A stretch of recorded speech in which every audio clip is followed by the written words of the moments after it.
The room was buzzing like a hornet's nest that had just been kicked. It was the annual meeting of the Willow Creek Crossing Homeowners Association, and I, a non-member, had just called a special point of order. Brenda, the president of the HOA and the architect of my year-long misery, was on her feet, her face a mask of purple, sputtering rage. "This is an outrage," she shrieked, pointing a trembling finger at me. "You have no standing here. You are not a member. This meeting is for homeowners in good standing only. Security, remove this man." Her two security guards, beefy guys in cheap polo shirts, started to move toward me. I didn't flinch. I just calmly clicked the button on the remote in my hand. The projector behind Brenda, which had been displaying a mind-numbing spreadsheet of the HOA's finances, flickered to life. And on the large screen, for every one of the 100 homeowners in the room to see, appeared a single, beautiful, glorious document. It was the official corporate charter for the Willow Creek Crossing Homeowners Association, Inc. It's from the Secretary of State's website.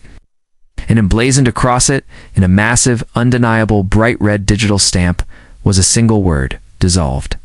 "On the contrary, Brenda," I said, my voice quiet but carrying in the suddenly silent room, "as of 3 days ago, when the final court order was filed, none of you are members, because this homeowners association legally ceased to exist."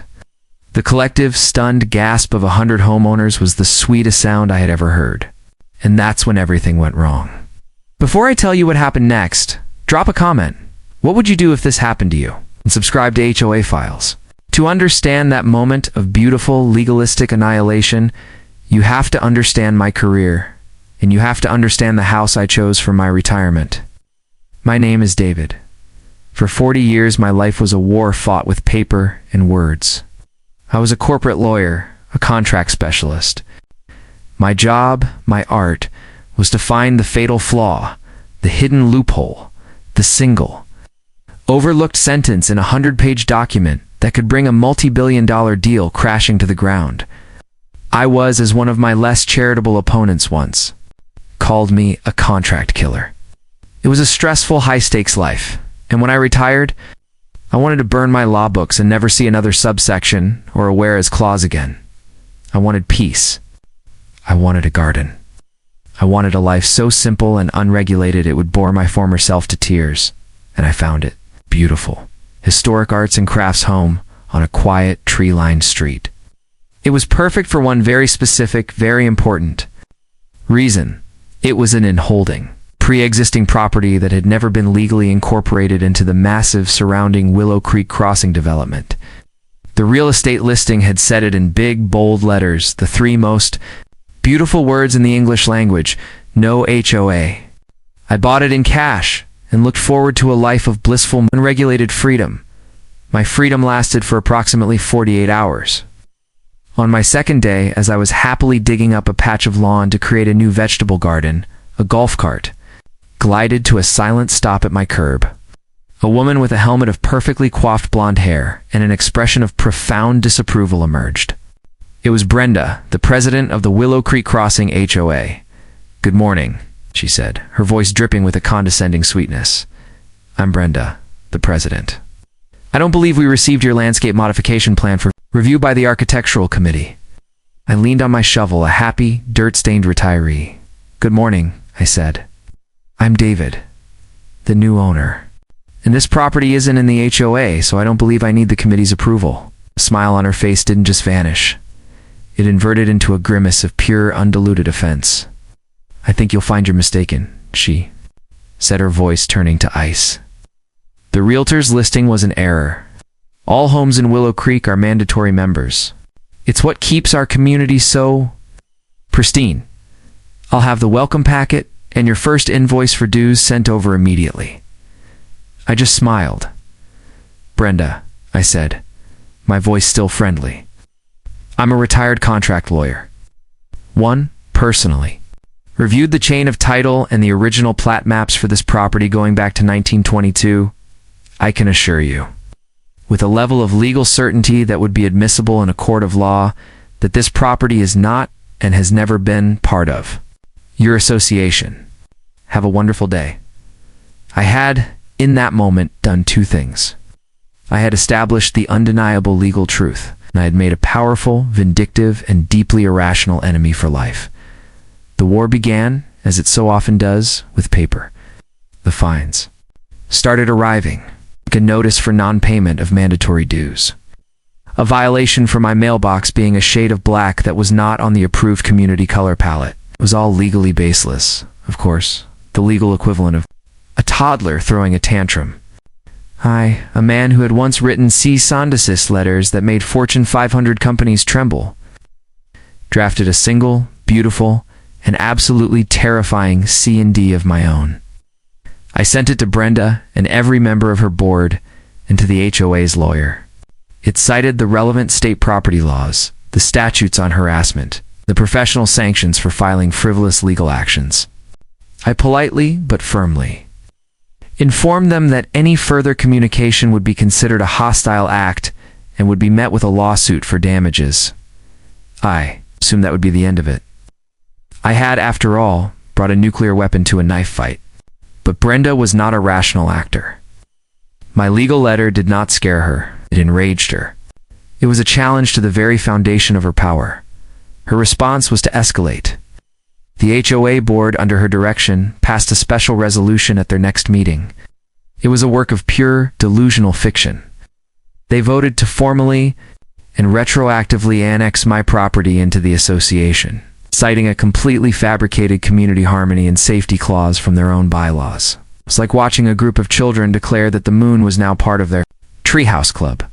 It was insane. And yet, it was happening. The harassment became personal and ugly. Brenda started spreading rumors in the neighborhood. She told people I was a disgraced, disbarred lawyer who was hiding out from the law, was a dangerous recluse who was a threat to their children. Then, she and her minions began a campaign of petty vandalism. The HOA's landscaping crew, which was run by her brother-in-law, would accidentally blow all the grass clippings and leaves from the entire cul-de-sac into my pristine new vegetable garden. One morning, I woke up to find that the historic rose bushes that lined my property, bushes that had been there for 50 years, had been sprayed with herbicide, their leaves already wilting and yellowing. My inner monologue was a raging storm.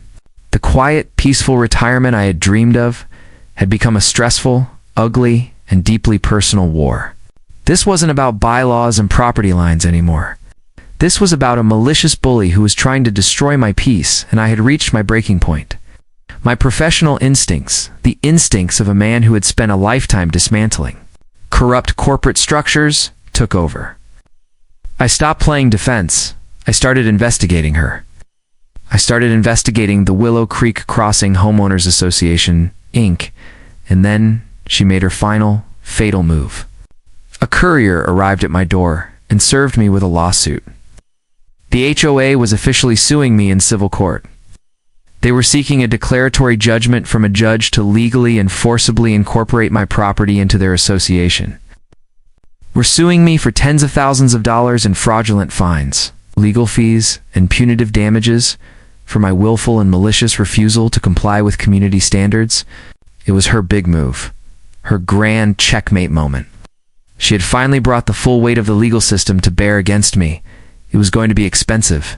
It was going to be stressful. It was going to be public. In her mind, she'd already won, and in that moment, holding that thick, intimidating lawsuit, I will admit, I felt a flicker of fear. I was retired. I was tired. I didn't want this fight. It felt like a crushing weight. But that fear was quickly replaced by something else. A cold, familiar, and deeply satisfying anger. The anger of a predator who has just seen its prey walk, with an arrogant swagger, right into a perfectly laid trap. She thought she was dragging me onto her battlefield. She had no idea that she had just given me the keys to burn her entire kingdom to the ground while her lawyers had been busy drafting their frivolous lawsuit. I had been busy doing what I do best. Research. I had spent a week on the Secretary of State's official online business entity portal. I had pulled the entire public record for the Willow Creek Crossing Homeowners Association, Inc. I read their original articles of incorporation from 1995. I read their annual reports. I read their list of registered agents. And then I saw it. a single, beautiful, and absolutely fatal flaw. According to state law, all nonprofit corporations were required to file a simple, one-page biennial report and pay a $100 renewal fee every 2 years, just to confirm they were still active. Oh. It was a simple piece of administrative housekeeping, and for the last 2 years, under Brenda's glorious and fiscally minded leadership, the HOA had forgotten to do it, their corporate charter. The legal foundation of their very existence had automatically expired 18 months ago. Legally, as a corporate entity, they did not exist. Every bylaw they had passed, every fine they had levied, every lien they had threatened, every lawsuit they had filed in the last year and a half had been an act of a legally defunct, non-existent entity. Us. They were a ghost, haunting a neighborhood. With a rule book that was no longer valid, and I had the death certificate, my counterattack was a three-pronged legal assault. First, I filed a motion to dismiss their lawsuit on the simple, undeniable grounds that the plaintiff, the Willow Creek Crossing HOA Inc., was a defunct corporation and therefore lacked the legal standing to bring a suit against anyone for anything. Second, I began to reach out to my new neighbors, not the ones in Brenda's inner circle, but the other, quieter residents. The ones who I had seen rolling their eyes at her rants in the community newsletter. The ones who had been fined for having a basketball hoop that was the wrong color, or for leaving their trash cans out for an hour too long. I invited a few of them over for coffee. I showed them the document from the Secretary of State's website. I explained, in simple, clear terms, what it meant that the HOA they had been paying thousands of dollars to every year was a legal ghost, that every fine they had paid, every lien they had faced for the last 18 months was completely and utterly illegal. The reaction was a slow, simmering anger that quickly boiled over into a full-blown rebellion, and that led to my third and final move. According to state corporate law, the homeowners in a defunct HOA have a right to petition a court to either reinstate the association or to formally and permanently dissolve it. I, the retired corporate lawyer, drafted the petition for dissolution myself. It was a masterpiece. I passed it around to my newfound allies in the neighborhood. In a single afternoon, we had signatures from over 60% of the homeowners, far more than the simple majority we needed. We filed it with the county court, and that brings us back to that beautiful, chaotic meeting in the clubhouse. I had used the bylaws of their own non-existent association to call a special meeting of the homeowners.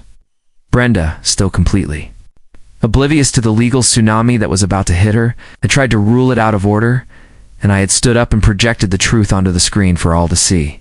The truth that her kingdom was already dead. The room erupted. Powerless.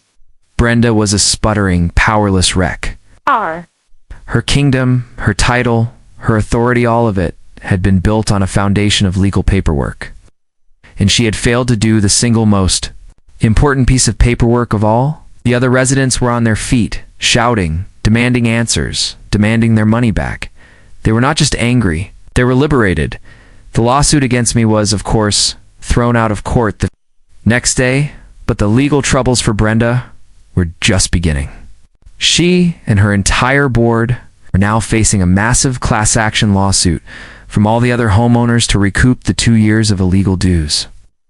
Fines and special assessments she had collected as the president of a ghost corporation, the Willow Creek Crossing Homeowners Association, was officially, legally, and permanently dissolved by a judge a week later. Brenda was not just defeated, she was erased. Her power, her authority, it all vanished in a puff of legal smoke. This whole brutal, stressful, and ultimately triumphant battle taught me a lesson. It taught me that people who are obsessed with the letter of the law, who build their entire world on a foundation of rules and regulations, are often the very first to forget to follow the most important rules themselves. Brenda thought she could use her binder of bylaws as a weapon, as a tool to create power where none legally existed. She never imagined that a man who truly understood the law, a man who respected the real, foundational rules of the system, could use a simple, $100 filing fee to unmake her entire world. The neighborhood is quieter now, more peaceful. We have a small voluntary committee that organizes a block party in the summer. Turns out, you don't need a tyrant to build a community. But Brenda as part of the discovery for the class action lawsuit against her, has had. Her new lawyers subpoenaed my entire 40-year legal career, and they are now challenging the original 1922 plat map for my property, claiming a fatal scrivener's error that they believe proves my house should have been part of the HOA all along.